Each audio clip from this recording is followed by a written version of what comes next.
I hadn't heard my sister's voice in 15 years, not since the day she told me I wasn't family anymore.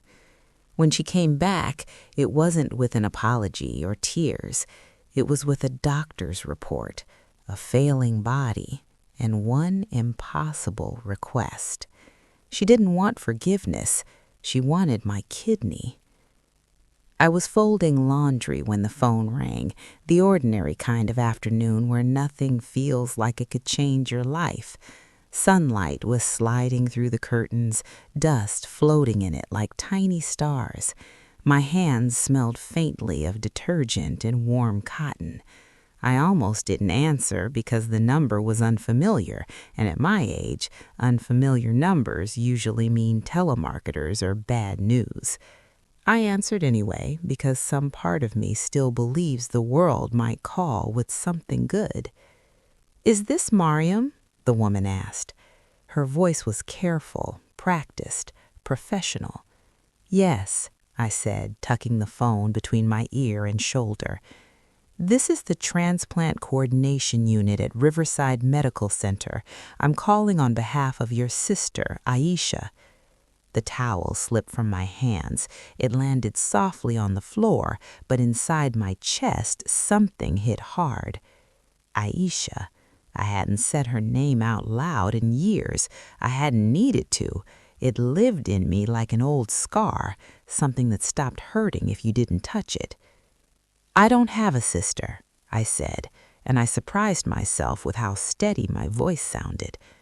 There was a pause, the kind where someone checks notes and rehearses compassion. "According to our records, she listed you as her closest living relative." I leaned against the counter then, feeling the cool surface through my clothes. My heart was beating too fast, too loud. "She disowned me," I said. 15 years ago, she made that very clear. "I understand," the woman replied gently, "but she's critically ill. Her kidneys are failing. She's been placed on the transplant list, but her condition is deteriorating rapidly. She was hoping you might be willing to be tested as a potential donor." I laughed once. It came out wrong, bitter. "She hasn't spoken to me in 15 years, and now she wants my kidney?" The woman didn't respond right away. I imagined her nodding, sympathetic but unmoved. "You're under no obligation," she said finally. "This is entirely your choice. I just needed to inform you." After we hung up, I stood there for a long time staring at the laundry basket like it might explain something. The house was quiet, the kind of quiet you earn after decades of living. My children were grown, my husband long gone, and most days silence felt like peace. That day it felt like a storm holding its breath. Aisha was my older sister by 4 years. Growing up, she was everything loud and bright, the kind of person who entered a room and rearranged the air. I was quieter, content to sit beside her and watch. Our parents used to say we balanced each other, that God made us different on purpose so we could learn from one another. For a long time, I believed that. We shared a room until she left for college. I remember lying awake at night, listening to her talk about her dreams, about leaving our small town and never looking back. She wanted more than what our parents had, more than what I wanted, too. I didn't begrudge her that. I admired it. I loved her for it. The day everything broke was the day our mother died. It was sudden, a stroke. One moment she was making tea, the next she was gone. Grief does strange things to people. It turns small differences into battle lines. Aisha flew in from the city, all sharp edges and barely contained anger. I was the one who had stayed close to home, who knew where the documents were kept and which bills were due. Our father followed our mother less than a year later. By then, Aisha and I barely spoke without arguing. She accused me of controlling things, of pushing her out. I accused her of only showing up when it was time to leave again. The will was simple. The house went to me because I had lived there and cared for them. There was money split evenly. Nothing unusual, nothing unfair, but Aisha didn't see it that way. She stood in the living room the day we read it, arms crossed, eyes cold. "You planned this," she said. "You always wanted to be the good daughter." I told her that wasn't true. I told her I loved her. I told her I wanted us to figure it out together. She laughed then, a sound I didn't recognize. "I don't have a sister anymore," she said. "As far as I'm concerned, you died with them." Those were her exact words. They stayed with me. They aged inside me. She left that afternoon and never came back, changed her number, moved again. I heard about her life through distant relatives and occasional social media glimpses I didn't ask for. She married, divorced, married again, traveled, lived loudly just like she always said she would. I spent the next week moving through my days like I was underwater. Everything sounded muffled, distant. I burned rice, I forgot appointments, I caught myself staring at nothing, replaying old arguments with a sister who wasn't even in the room. At night, I dreamed of our childhood bedroom, the way Aisha used to toss her clothes onto my side of the floor, laughing when I complained. I'd wake up with my heart aching, then remember who she became, and the ache would harden into something else. My children noticed before I said anything. They always do. Mothers think they hide things well, but we forget we raised people who learned to read our faces before they learned to read words. "What's going on, Ami?" my son asked one evening as we sat at the table. "You've been quiet." I looked at him, really looked. He had his father's eyes and my stubborn jaw. A grown man now with a life of his own. And suddenly, I was afraid of telling the story out loud, because stories become real once you speak them. "My sister called," I said. He blinked. "You have a sister?" That question cut deeper than he knew. "Yes," I said softly, "I do." When I explained, my daughter's hand flew to her mouth. My son's expression darkened. "She can't just come back like that," he said, "after what she did to you." "What she's asking, it's huge," my daughter added. "I know." They both spoke at once then, protective, angry on my behalf. Words like selfish and cruel and unbelievable filled the room. I listened, grateful and exhausted at the same time, because every sentence they spoke echoed thoughts I'd had myself, and yet none of it made the choice any easier. That night, alone again, I found myself standing in front of the bathroom mirror, studying my reflection like it might offer answers. I saw the lines at the corners of my eyes, the silver threaded through my hair. This body had carried children. It had healed from surgeries. It had survived heartbreak. It was mine, and someone who had rejected me wanted a part of it. The hospital called again to schedule testing. I didn't say yes. I didn't say no. I said, "I'm still thinking." They respected that, but time doesn't respect anyone. Every call felt heavier than the last. Aisha called too. Sometimes she cried. Sometimes she sounded irritated, like my hesitation was an inconvenience. Once she said, "If our positions were reversed, I wouldn't hesitate." That made me laugh again, sharp and humorless, because I knew that wasn't true. I knew her too well. One afternoon, after days of this tug of war inside my chest, I drove to the old house, the one our parents left me, the one that started everything. I hadn't planned to. My hands just turned the wheel that way, muscle memory stronger than intention. The fig tree in the backyard was taller now, its branches heavy with fruit. I sat on the back steps and let memories wash over me. My mother hanging laundry, my father humming off-key, Aisha and I chasing each other through the grass, our laughter loud enough to annoy the neighbors. I tried to remember the exact moment love turned into resentment, the exact sentence, the exact look. But pain doesn't work that neatly. It accumulates, it layers, it buries the good until you have to dig to find it again. I realized then that my struggle wasn't really about the kidney. It was whether I was willing to reopen a wound that had finally scarred over, whether mercy meant sacrificing myself, whether forgiveness required proximity. 2 days later, I agreed to meet Aisha. The hospital room smelled of disinfectant and something metallic. She looked smaller than I remembered, her skin sallow, her hair thin. Tubes ran from her arms like vines. For a moment, my anger faltered, replaced by shock. This wasn't the vibrant woman who'd stormed out of my life. This was someone fragile, someone afraid. "Maryam," she said when she saw me. Her voice cracked. I stood by the door, unsure where to put my hands, my eyes. "You look tired." It felt like an understatement, but anything more honest felt dangerous. She gave a weak smile. "That's one word for it." There was an awkward silence, filled with years neither of us knew how to cross. Finally, she gestured to the chair beside her bed. I sat, every movement careful. "You didn't think I'd come," she said. "I didn't know if I would," I replied. She swallowed, her eyes darting away. "I know I hurt you," and for a second hope flickered in me. But then she added, "But we were both grieving. Things got complicated." Complicated.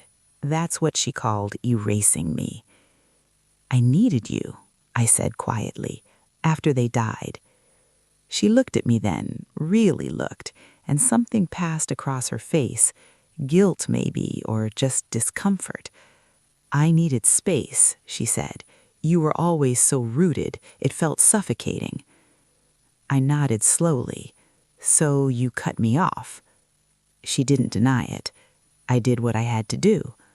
That sentence sealed something in me, because even now, even dying, she framed her cruelty as necessity. "You want my kidney," I said.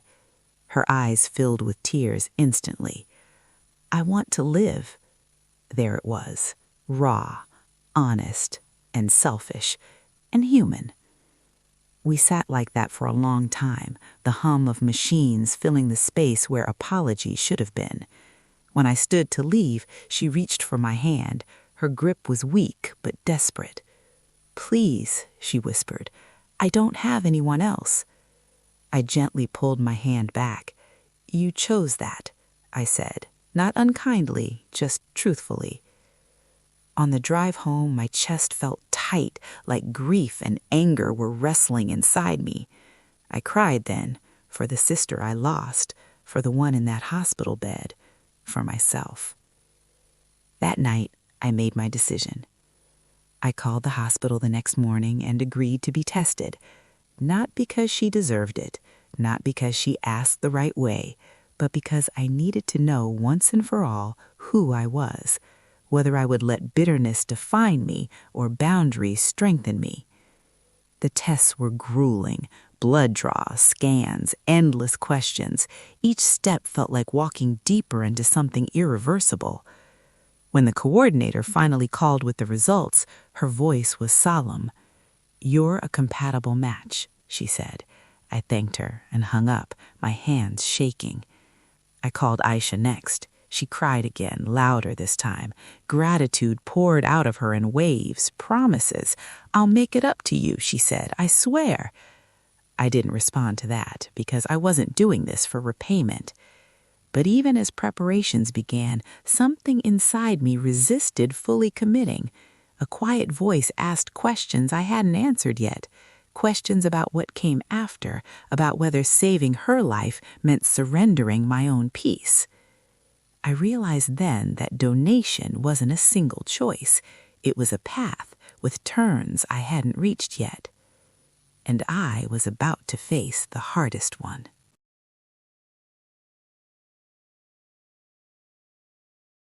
Once the machinery of donation started moving, it didn't slow down for doubt. Appointments stacked on top of each other. Consent forms thicker than books slid across desks toward me. Doctors spoke in careful tones about risks and recovery, about percentages and probabilities. They were kind but clinical. None of them could answer the question that followed me home every night. What happens to a relationship that was already broken once you give it your flesh and blood? Aisha called often then, more than she had in the 15 years before. Sometimes she sounded almost like my old sister, asking about my children, remembering things from our childhood as if memory alone could stitch us back together. Other times she was all logistics, all urgency. "They said we need to schedule soon," she'd say. "My numbers are dropping." I learned to tell which version of her I'd get by the way she said my name. One afternoon she said, "When this is over, we can finally fix things." I stared out the window as she spoke, watching a bird land on the fig tree. "Fixing things takes more than surgery," I said. There was a pause. "You're still holding on to the past," she replied.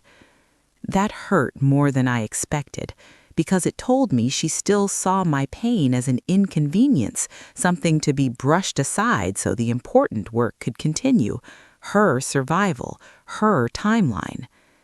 The night before my final clearance appointment, I couldn't sleep. I sat at the kitchen table with a cup of tea gone cold, thinking about my mother, about the way she used to say that kindness should never cost you your dignity. I wondered what she would advise now. Would she tell me to help my sister no matter what? Or would she tell me that love doesn't mean accepting harm? At the hospital the next day, a young nurse walked me through the last forms.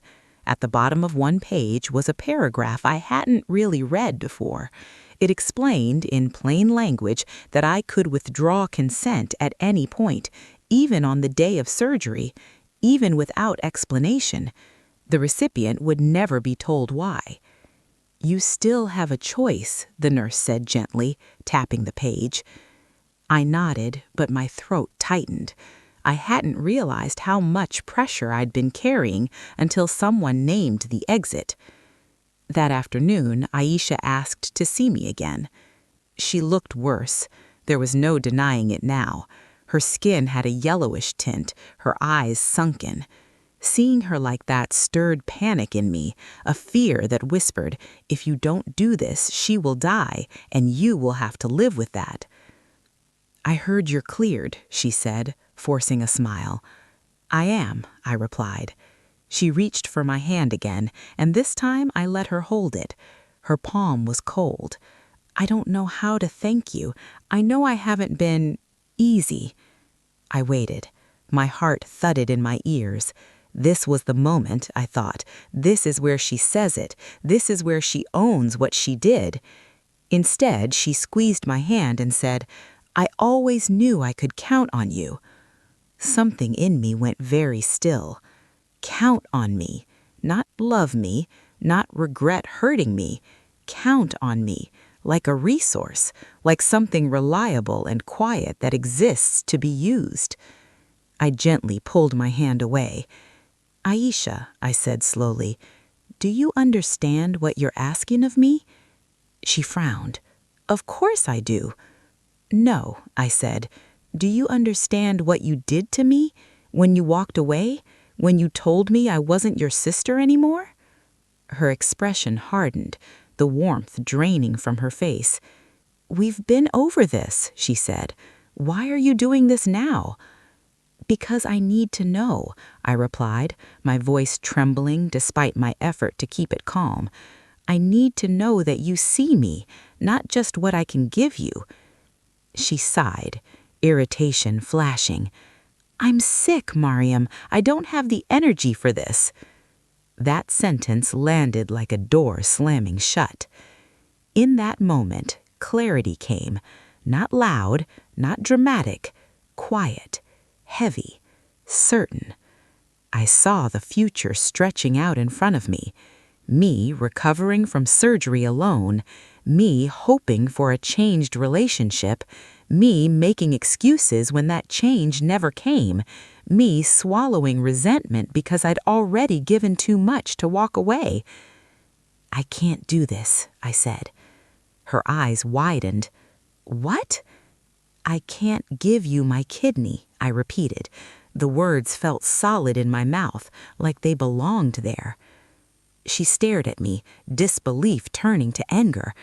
"You're backing out now, after everything?" "After everything," I echoed. "You'll let me die because you're still hurt?" she snapped. I stood up, my legs shaking. "I'm choosing myself, for the first time." She began to cry then, but it wasn't the kind of crying that invites closeness. It was sharp, accusatory. "You're selfish! You always were!" I looked at her, truly looked, and felt something loosen inside me. "I hope you find peace," I said, and I meant it, but it can't be at the cost of mine. I left the room without looking back. The hospital called later, confused. I cited the clause. I withdrew consent. They didn't need reasons. That night, the guilt came in waves. What if she died? What if this choice defined me forever? I cried until my chest ached. But beneath the grief, there was something else. Relief. A fragile but real sense of integrity. Days passed, then weeks. I heard through a cousin that Aisha was furious, that she told anyone who would listen that I'd abandoned her, that I was heartless. The old narrative, recycled. Then, unexpectedly, another call came from the hospital. "A suitable donor has been found. She'll be receiving a transplant." I sank into a chair, my knees weak. I didn't know whether to laugh. After everything settled, after the hospital stopped calling and the tension in my chest loosened just enough for me to breathe normally again, I thought the hardest part was over. I was wrong. The silence that followed was heavier than all the noise that came before it.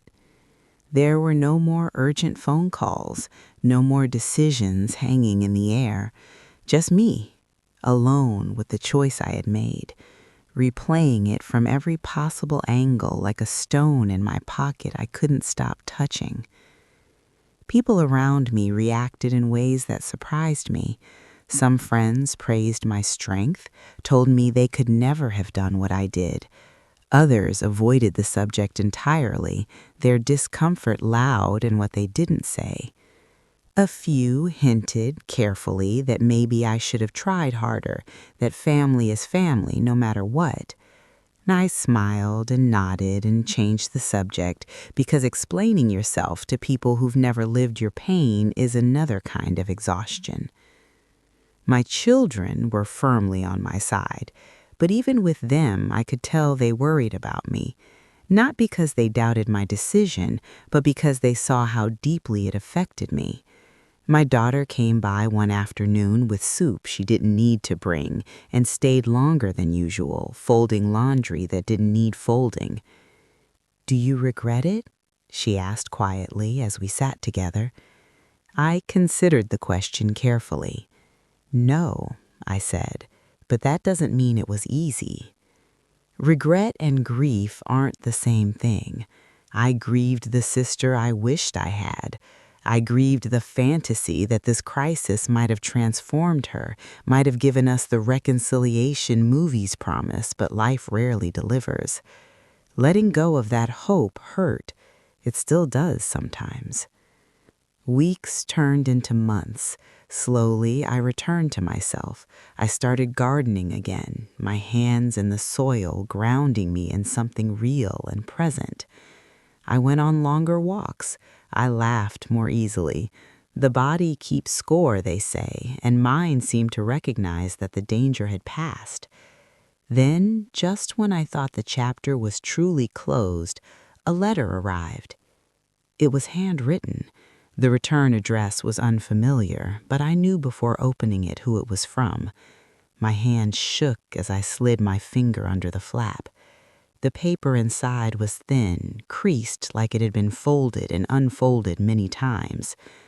"Maryam," it began. No greeting, just my name.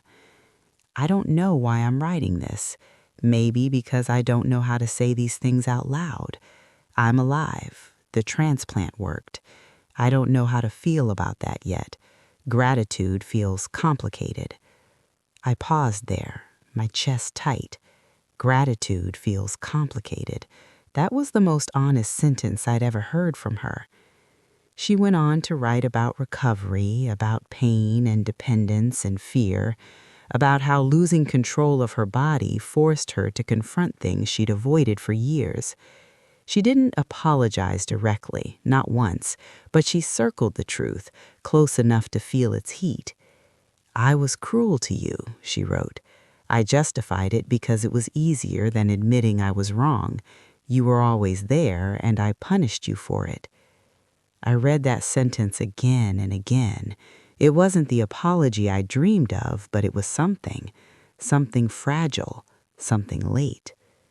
At the end of the letter, she wrote, "I don't expect forgiveness. I don't even expect a reply. I just didn't want to stay silent anymore." I folded the letter carefully and placed it back in the envelope. I didn't cry, not right away. Instead, I sat very still, letting the words settle. Part of me wanted to write back immediately. Another part wanted to tear the letter up and pretend it never arrived. Both impulses felt honest. Days passed before I decided what to do. I wrote a response, slowly, deliberately. I didn't accuse, I didn't defend. I told her how her absence shaped my life. I told her how close I came to losing myself trying to be enough for her. And I told her that while I was glad she was alive, I wasn't ready for a relationship. Not yet. Maybe not ever. I wished her health, I wished her peace, and I set boundaries so clear they surprised even me. When I mailed the letter, I felt lighter than I had in years. Sometimes people think closure comes from reconciliation, from hugging it out, from pretending the past hurt as much as it did. But closure, I've learned, can also come from clarity, from naming what happened and choosing not to carry it anymore. I don't know what the future holds for my sister and me. We may never speak again, or maybe one day, years from now, we'll share tea and talk like strangers who happen to share memories. Either way, I am no longer waiting for her to become someone she isn't. The moral of my story isn't that you should or shouldn't give a kidney.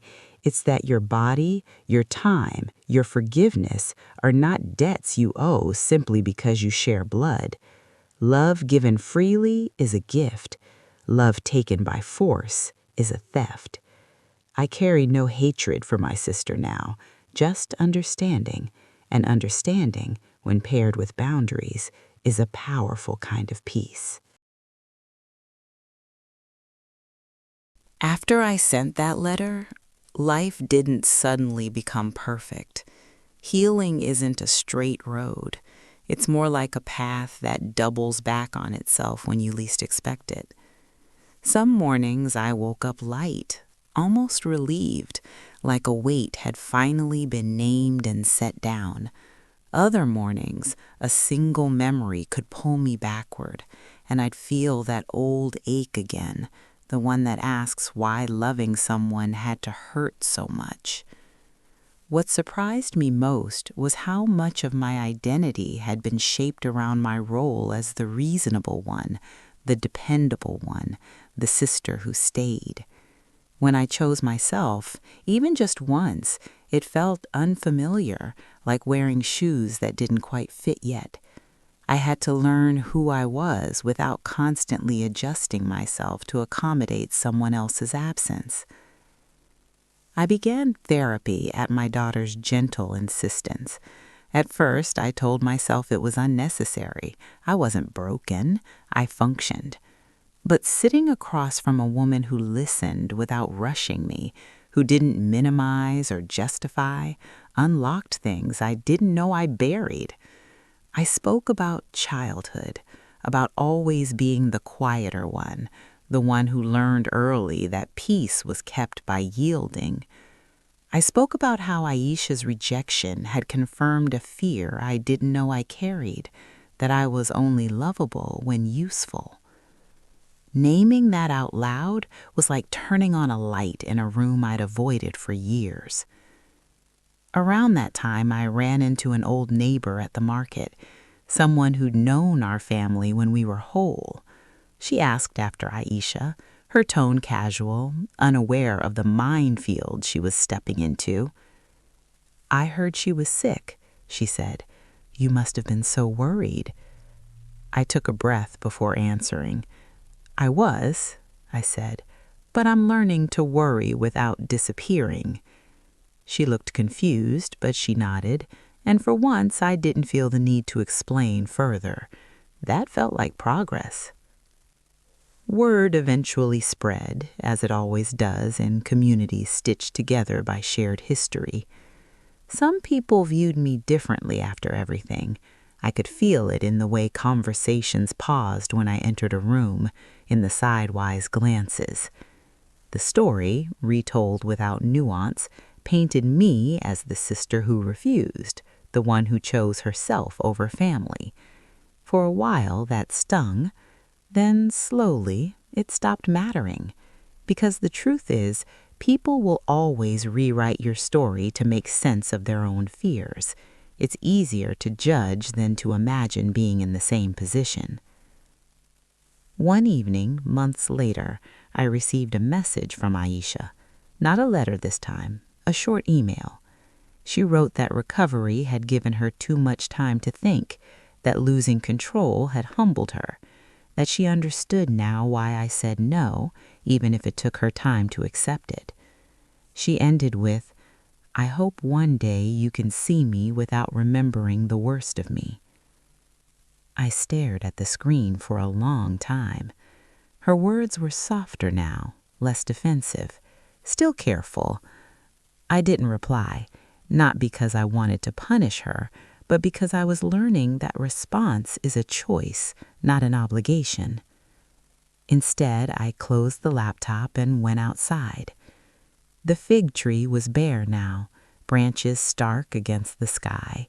Winter had stripped it down to its shape, its essence, and yet I knew it would bear fruit again. Some things need to be reduced before they can grow. As the year turned, I found myself more present with the people who had always shown up for me. My children, my friends, neighbors who brought over food without asking why. I laughed louder, I slept better. The space Aisha once occupied, emotionally, wasn't empty anymore. It was filled with me. On my birthday, my daughter gave me a small journal. On the first page, she'd written, "For the woman who finally chose herself." I held that book and cried, not from sadness, but from recognition. I had become someone new, not hardened, just whole. I still think about my sister. I think about the roads that shaped her, the choices that narrowed her world instead of expanding it. I wish her well, I truly do. But I no longer imagine saving her. That was never my role to play. What this journey taught me more than anything is that forgiveness doesn't always mean reunion. Sometimes it means releasing the hope that someone will change and allowing yourself to change instead. It means honoring your own limits as sacred. I don't regret my decision, not because it was easy, but because it was honest, because it came from a place of self-respect rather than fear. And that kind of honesty is something I want my children to inherit from me, more than any house or heirloom. If there's a lesson in my story, it's this. Love should not require you to give away pieces of yourself until there's nothing left. The people who truly love you will never ask for that, and if they do, you are allowed to say no, even if your voice shakes. I said no, and in doing so, I finally said yes to my own life. Time has a way of softening sharp edges, not by erasing them, but by teaching you how to live around them. By the time another year passed, the story of my sister no longer sat at the center of my days. It floated somewhere at the edges, a truth I carried without constantly touching. I didn't wake up thinking about her anymore. That felt like a quiet victory. What did remain, though, was the ripple effect of my choice. Saying no had changed how I showed up everywhere else. I noticed it in small moments. When someone asked too much of me, I didn't rush to fill the gap. When I felt uncomfortable, I spoke instead of swallowing it. It was as if my body had learned a new language, one where self-protection didn't feel like selfishness. One afternoon, a distant cousin visited. She brought tea and gossip, and eventually, tearfully, the topic turned where I knew it would. "You know," she said, stirring her cup, "people still talk about what happened." I smiled gently. People always talk. "She's doing well now," the cousin added. "Your sister, working again, traveling less, though." "I'm glad she's healthy," I said, and I meant it. The cousin studied me. "You don't sound bitter." "I worked hard not to be," I replied. That seemed to surprise her more than anything else. Later that week, I volunteered at a local women's center. I'd started going there occasionally, drawn by something I couldn't quite name. One afternoon, during a small group discussion, a woman spoke about feeling invisible in her own family, about how every crisis belonged to someone else and she was expected to hold everyone together quietly. As she spoke, heads nodded around the room. Mine did too. When it was my turn, I didn't plan to share my story, but the words came anyway. Not all the details, just the truth. About being asked to give more than you have, about the courage it takes to stop. Afterward, the woman pulled me aside, tears in her eyes. "I thought I was the only one," she said. That moment stayed with me. It reminded me that our stories don't end with us. They travel, they settle into others who need them. Months later, I received another message from Aisha, shorter this time, less emotional. She wrote that she understood if I never wanted to reconnect, that she was trying to live differently now, that therapy had helped. She didn't ask anything of me, no favors, no forgiveness, just acknowledgement. I sat with that message for a long time before responding. When I finally did, my reply was brief. I wished her continued healing. I told her I appreciated her honesty. I didn't promise anything beyond that. And for the first time, that boundary felt mutual. I don't know if we'll ever be close again. Maybe our relationship will exist only as occasional words exchanged across distance, or maybe silence will return, this time without resentment. Either outcome feels acceptable now. That's how I know I've healed enough. I used to believe that family was a responsibility you carried no matter the cost, that blood demanded sacrifice. Now I understand something gentler and stronger. Family is built through care, consistency, and respect. When those are missing, shared history alone isn't enough. There are days I imagine an alternate version of this story, one where my sister apologized without being asked, one where she loved me as I was, not just for what I could give. I let myself feel the sadness of that version not existing. Then I let it go. Because this version, where I chose myself, learned my worth, and found peace, is one I can live with. If you're listening to this and facing a choice that feels impossible, I want you to know this. Choosing yourself doesn't make you cruel.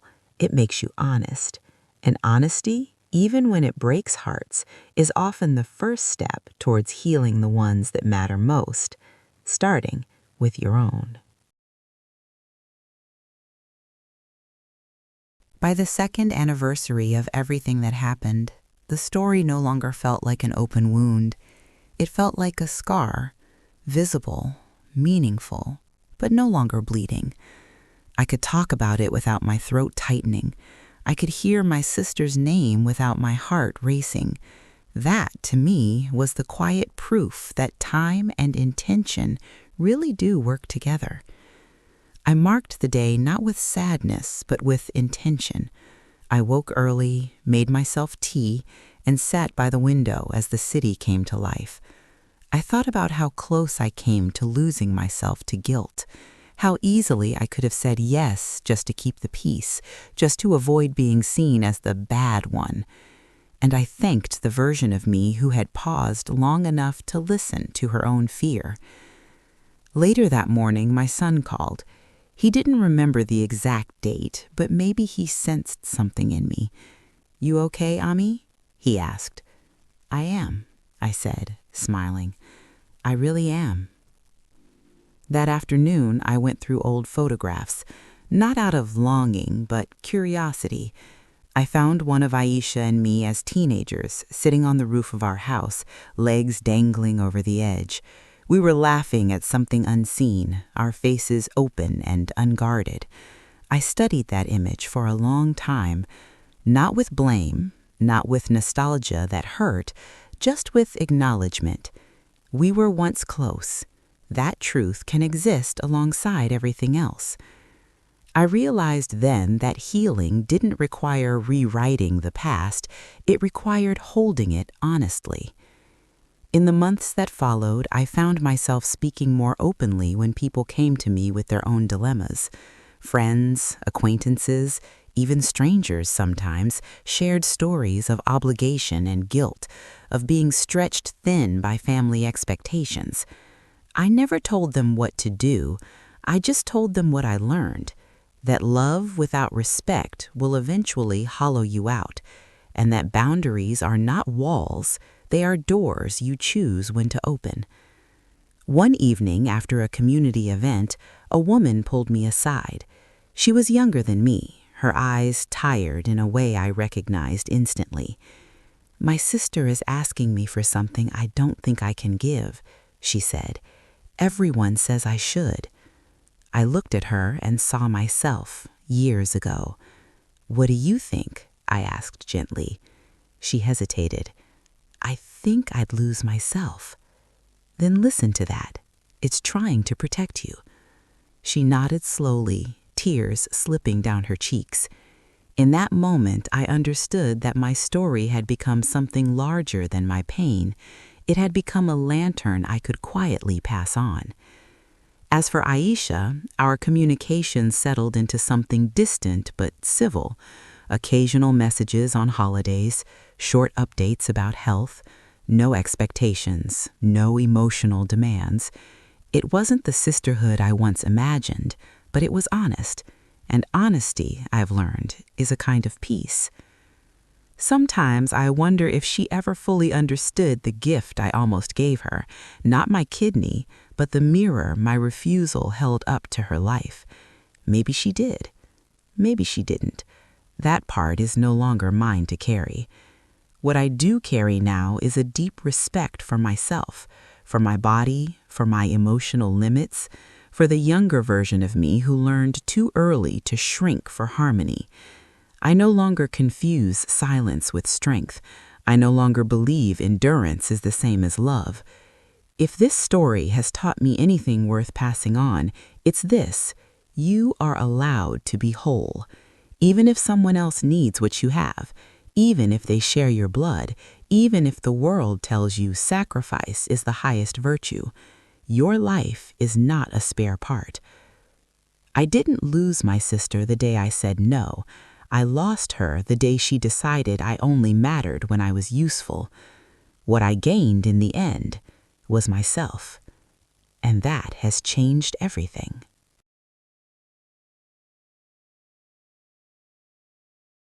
There is a strange quiet that comes after a long emotional storm.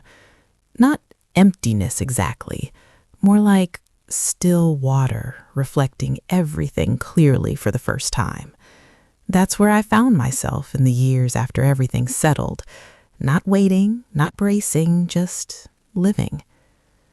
I used to believe that defining moments arrived loudly, with drama, with a clear before and after. But the truth is, the moment that changed me most didn't happen in a hospital or during an argument. It happened on an ordinary morning when I realized I no longer needed to rehearse my reasons in my head. I no longer needed to justify my choice to anyone, including myself. The story had stopped arguing with me. One afternoon, while cleaning out a drawer, I found the old documents from the hospital, the consent forms I never signed, the brochures explaining risks in recovery. I held them for a moment, then placed them gently into the recycling bin. Not with anger, not with triumph, just acceptance. That chapter had served its purpose. It didn't need to be preserved like evidence. My relationship with my children deepened in ways I didn't expect. They didn't just see me as their mother anymore. They saw me as a woman who had faced an impossible choice and trusted herself. My daughter once said, "Watching you choose yourself gave me permission to do the same." I don't think she realized how much that healed something in me. Perhaps that was one of the quiet blessings hidden inside all that pain. As for Aisha, life continued to shape her in ways I could only observe from afar. Through occasional messages, I learned she slowed down, that illness humbled her body in ways success never had. She spoke less about achievements and more about days, about small joys. I sensed regret between her lines, but also growth. Whether that growth was permanent or temporary was no longer my concern. We met once, unexpectedly, at a family gathering years later.